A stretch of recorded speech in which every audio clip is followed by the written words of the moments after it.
Hey guys, welcome back to Micro Dwarf 2526 collaboration with Gail at Gail Southern Living and Carol with Broke But Bountifully Blessed. Look what I got. Look what I got. What do we got there? Two little maters. Anyway, it was time to move these outside.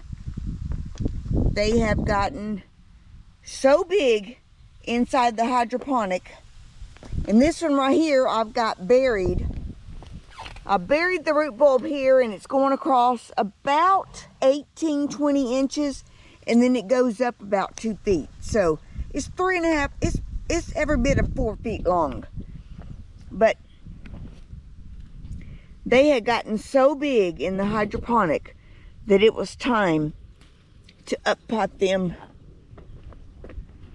or move them to outside. So I've got them outside in the big garden in this bed here,